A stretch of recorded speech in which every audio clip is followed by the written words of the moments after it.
তোমরা তোমরা যারা নারী ছবি, গান, বাদ্য, অশ্লীলতার ছবি, নর্তকীর দৃশ্য, হারাম ছবি, যেই কোনো রকমের, মনে রেখো কোনো মোবাইলের নর্তকী অথবা তোমার পরিচিত কোনো মেয়েও যদি, যে তুমি ভাবছো বোরখা পরে, হিজাব পরে, কিন্তু তোমার সাথে কথা বলে অথবা মোবাইলের ছবি দিচ্ছে অথবা তোমার সাথে সম্পর্ক, কারোর লগে কথা কয় না, তোমার লগে শুধু কথা বলে, তুমি ভাইবো যে মেয়ে পর্দা করে, বোরকা পরে, আমার সাথে শুধু সম্পর্ক।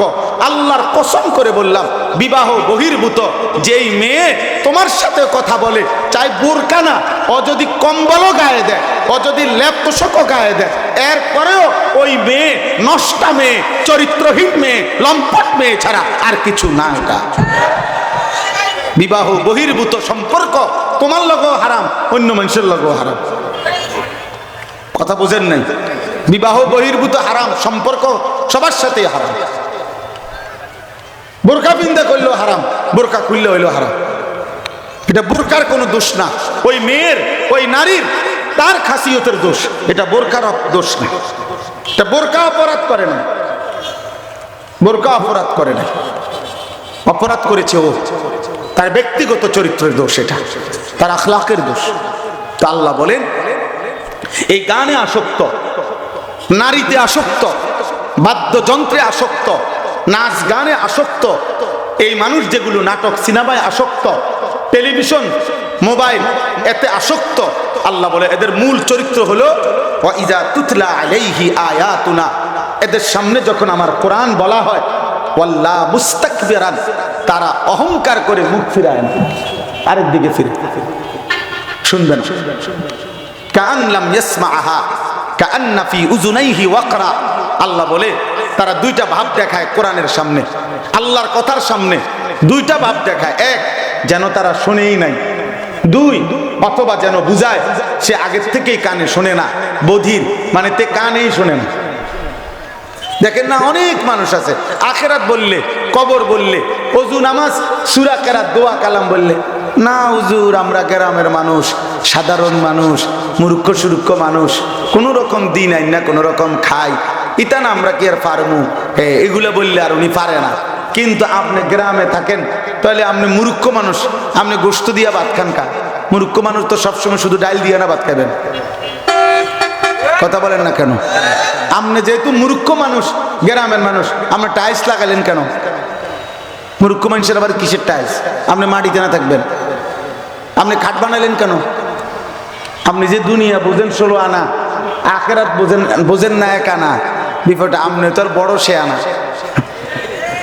আপনি বুঝেন, হ্যাঁ আপনি বুঝেন না, আপনি সব বুঝেন, আপনি বাদ বুঝেন, চিরা বুঝেন, বেডুইত বুঝেন, বেডিত বুঝেন, আসমান বুঝেন, জমিন বুঝেন, 14 গোষ্ঠীর সমস্ত ফ্যাঁস লাগানি বুঝেন, কথা বলেন না কেন? আমি একদিন একজনকে জিগাইলাম যে আপনি দলিল বুঝেননি, কয় হুজুর দোয়া করবেন আল্লাহর রহমতে, এখনো তো 84 বছর বয়স ওনার, উনি কথা বলতে পারে, কয় আমার তো এখনো আল্লাহর রহমতে পুরা গ্রামের মানুষ যে কোনো দলিলের ফ্যাঁসে আমার কাছে আইয়ে বুঝছে।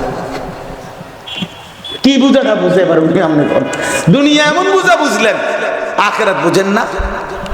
আল্লাহ বলেন এরা যেন ভাব নেয় আমার কোরআন শুনে নাই, অথবা আমার কোরআন আরে তারা যেন কানেই শুনে না। ফাবাশশিরহু বিআযাবিন আলীম, আল্লাহ বলেন আমি আল্লাহ, হে বন্ধু আপনি তাদেরকে সুসংবাদ দেন, আমি তাদের জন্য অত্যন্ত কঠোর যন্ত্রণাদায়ক আযাব রেখেছি।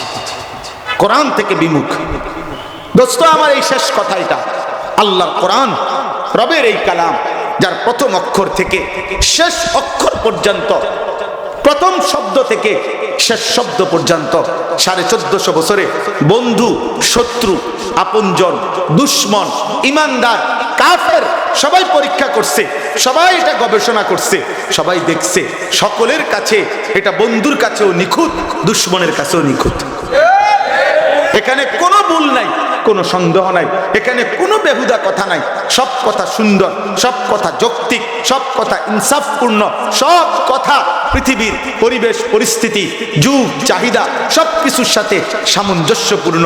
এটা বন্ধুর কাছেও কথা, শত্রুও প্রমাণ করছে। আমার নবীর জীবনীর 63 বছরের নবী সাল্লাল্লাহু আলাইহি সাল্লামের জীবনটাও ঠিক এরকম, যে নবীর জীবনের 63 বছরের কোনো এক মিনিটে বন্ধু শত্রু 1450 বছর ধরে সবাই দেখছে নবীর জীবনী, প্রত্যেকের কাছে তিনি শ্রেষ্ঠ, বন্ধুর কাছেও নবীজি শ্রেষ্ঠ, দুশ্মনের কাছেও নবী শ্রেষ্ঠ। বল, নবীজির জীবনের উপরে একটা লাল কালির দাগ বসাইতে পারছে পৃথিবীর কোনো বেঈমান? কোরআনের মধ্যে পারছে কেউ? তাহলে কোরআন আছে যার কাছে, নবীর সুন্নাহ, নবীজির মতো শ্রেষ্ঠতম নবী সাল্লাল্লাহু আলাইহি সাল্লামকে যাকে আল্লাহ দিয়েছেন, আহা মুসলমান, হায় বদনসিব, তুমি পথ হারাইলা কেন?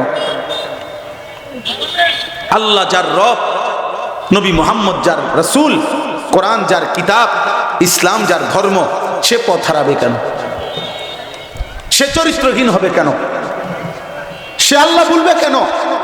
সে জাহান্নামী হবে কেন? কিসের অভাবে? বলো না যুবক, তোমরা কিসের অভাবে নবীর চুল ছেড়ে দিলা, রাসূলুল্লাহ সাল্লাল্লাহু আলাইহি সাল্লামের সুন্নাত ছেড়ে দিলা? আহা, কাফের তোমারে কি দিবে?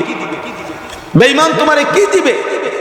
ইহুদি, খ্রিস্টান, নাস্তিক, মুরতাদ, আল্লাহর কসম, সুযোগ পেলে দুশমন ছাড়বে না, ছাড়বে না রে আব্বা, ছাড়বে না, শেষ। অতএব আমি প্রত্যেকের কাছে অনুরোধ করছি, আমরা প্রত্যেকেই আজকে কোরআনের এই আয়াত থেকে, সূরা লোকমানের এই 2 আয়াত থেকে আমি 2টা কথা বোঝাই।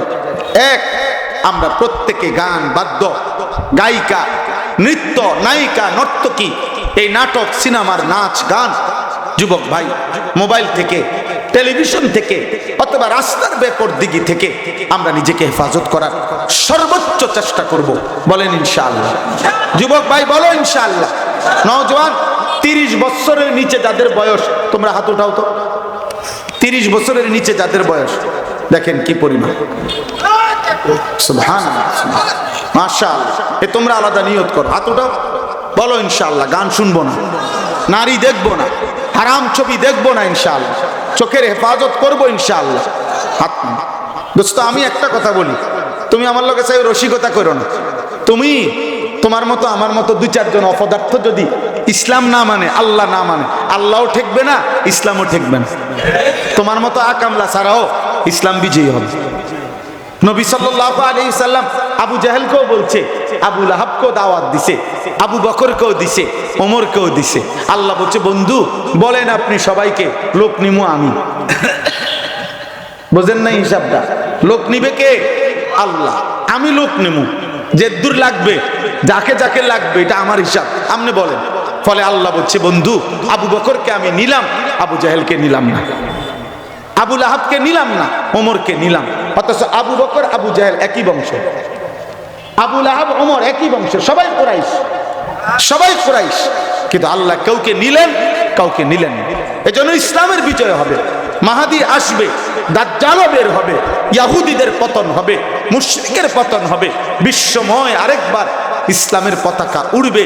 কিন্তু দেখার বিষয় হলো তুমি আমি কামে লাগলাম কিনা। হতে পারে তোমার ছাড়াও আল্লাহর দিন বিজয়ী হবে। এজন্য ধোঁকা দিও না, তোমার দিল থেকে তুমি বলো, তোমার দিল থেকে নিয়ত করো, দিল থেকে নিয়ত করো। আমার দ্বিতীয় শেষ কথা হলো, কোরআনকে ভালোবাসেন। আল্লাহর কোরআন, কোরআনের মার্কাজ এটা।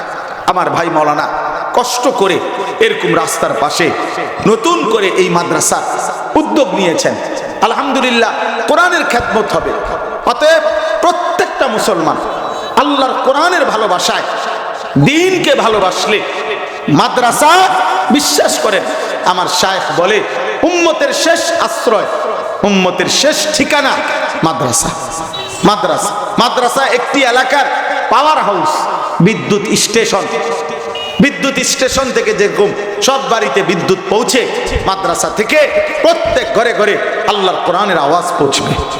আপনাদের বাচ্চারা দ্বীন শিখবে, কোরআন শিখবে, এলেম শিখবে, এই সমাজ আলোকিত হবে, মানুষের জীবন সুন্দর হবে, ঘর পরিবার আখলাক সুন্দর হবে। এই জন্য মাদ্রাসাকে ভালোবাসবে। একটি মাদ্রাসা মুসলমানের কাছে 3টি জিনিস চায়। কয়টি জিনিস বলেন, কয়টি? এক নাম্বার দোয়া। আপনারা দোয়া করবেন আল্লাহ তাআলা ভাইয়ের এই নতুন মাদ্রাসা আমরা সবাই দোয়া করি আল্লাহ কবুল করে নেন। দুই নাম্বার আতফাল, মানে মুসলমানের সন্তান। এখানে হিন্দু বৌদ্ধের ফুত পড়বে না, পড়বে মাদ্রাসায় পড়বে কাদের সন্তান?